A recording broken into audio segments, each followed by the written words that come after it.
bahkan perlu disiagakan karena intensitas hujan diprediksi akan makin meningkat. Dampak bibit siklon tropis yang baru saja muncul ya di perairan Samudra Hindia dan dikhawatirkan dapat berdampak baik secara tidak langsung ataupun langsung yang dapat membahayakan pelayaran ataupun cuaca publik. Sebagai latar belakang ya, saat ini di sebagian besar wilayah Indonesia masih berada pada kondisi puncak musim hujan, yaitu di bulan Januari hingga Februari. Di dalam puncak musim hujan, masih pengaruh monsun atau angin yang bertiup dari arah Asia, benua Asia, semakin menguat ya, intensitasnya semakin menguat, disertai bersamaan dengan La Nina lemah. Ini masih berlangsung, yang semuanya diprediksi berlangsung hingga bulan Maret-April.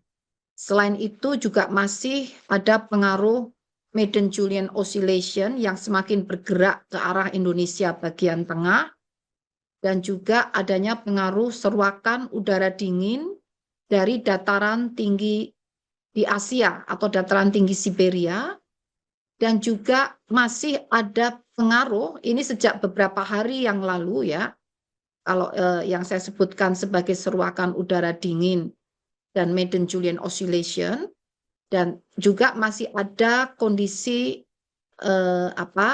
labilitas atmosfer secara lokal di beberapa wilayah Indonesia, selain masih ada pengaruh gelombang ekuator atau gelombang atmosfer Rossby dan Kelvin. Jadi kondisi latar belakangnya kurang lebih masih sama dalam sepekan ini. Nah, yang berbeda adalah munculnya bibit siklon tropis, yaitu bibit siklon tropis 90S muncul di selatan Nusa Tenggara Timur dan Nusa Tenggara Barat, serta bibit siklon yang berada di selatan Banten, yaitu 99S. Mungkin bisa ditunjuk pada tayangan, Mas, itu bisa di-share tayangannya yang bibit siklon, Pak Andri. Yang 90S dan 99S. Nah, ini.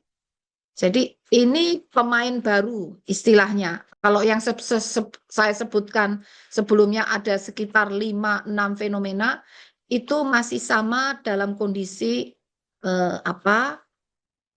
beberapa bulan terakhir dan beberapa minggu atau beberapa hari terakhir, itu masih sama.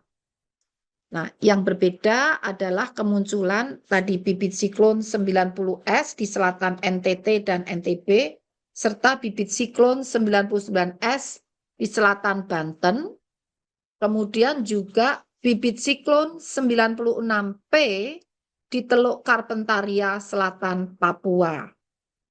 Nah, dampak dari ketiga bibit siklon ini, selain dengan latar belakang beberapa fenomena atmosfer tadi, akhirnya menimbulkan dampak, terutama yang kita khawatirkan atau perlu kita waspadai bahkan siagakan adalah 96P yang berada di di selatan, yang berada di Teluk Carpentaria Selatan Papua, karena pengaruh bibit siklon tersebut beserta adanya pengaruh La Nina lemah yang mengakibatkan terjadinya peningkatan curah hujan di wilayah Indonesia, termasuk Papua, dan juga adanya pengaruh belokan angin. Tadi gambar angin tadi, Mas. Nah, pengaruh belokan angin di utara dan di selatan Papua, jadi di utara juga ada, di selatan Papua, ini mengakibatkan beberapa wilayah di Papua diprediksi segera akan mengalami peningkatan curah hujan dapat mencapai lebat hingga ekstrim.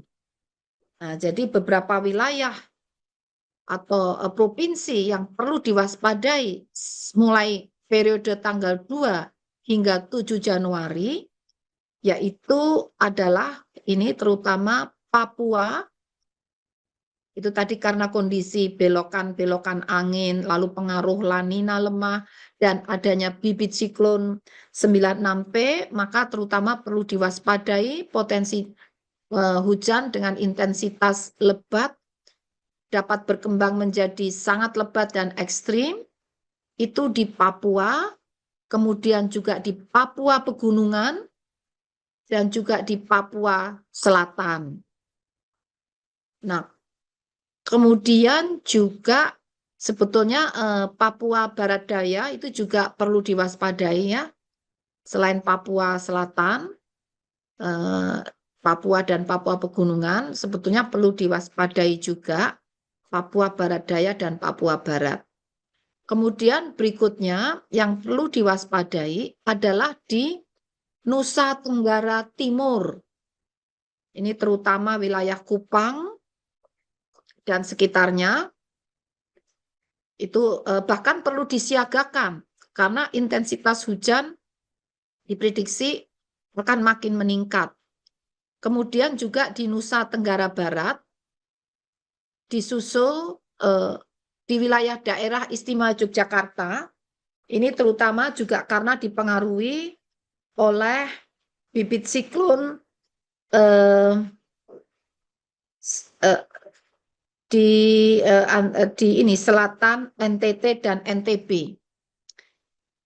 Ya, bibit siklon ada pengaruh secara tidak langsung ya di daerah istimewa Yogyakarta, kemudian di Jawa Timur, Jawa Tengah, dan juga Kalimantan Timur.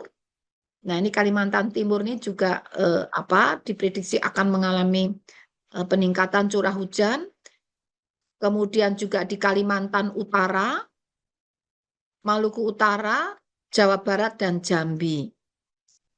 Nah, selain peningkatan curah hujan yang dapat mencapai sangat lebat dan dimungkinkan menjadi ekstrim, juga perlu diantisipasi atau disiagakan untuk mengantisipasi potensi dampak tidak langsung dari kemunculan bibit siklon tersebut. Dalam gambar tayangan yang lingkaran merah ya, ada lingkaran merah dengan coklat tua ya.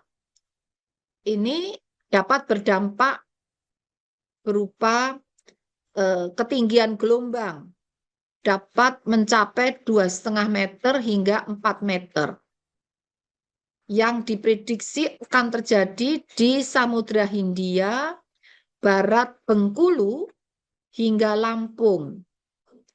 Kemudian juga Samudra Hindia Selatan Banten, hingga NTT, juga di Laut Sawu, di perairan Kupang hingga Pulau Rote, Laut Maluku, Laut Halmahera, juga di perairan utara Papua Barat Daya, hingga Papua di Samudra Pasifik, utara Halmahera hingga Papua. Nah, ini jadi yang perlu disiagakan, tidak hanya cuaca, tadi dapat meningkat menjadi lebat, bahkan dapat berkembang menjadi sangat lebat atau ekstrim, kemudian gelombang tinggi, dan angin kencang yang dapat disertai kilat petir. Nah, himbauan yang perlu kami sampaikan adalah agar pemerintah daerah bersama pihak terkait dan masyarakat diminta untuk siap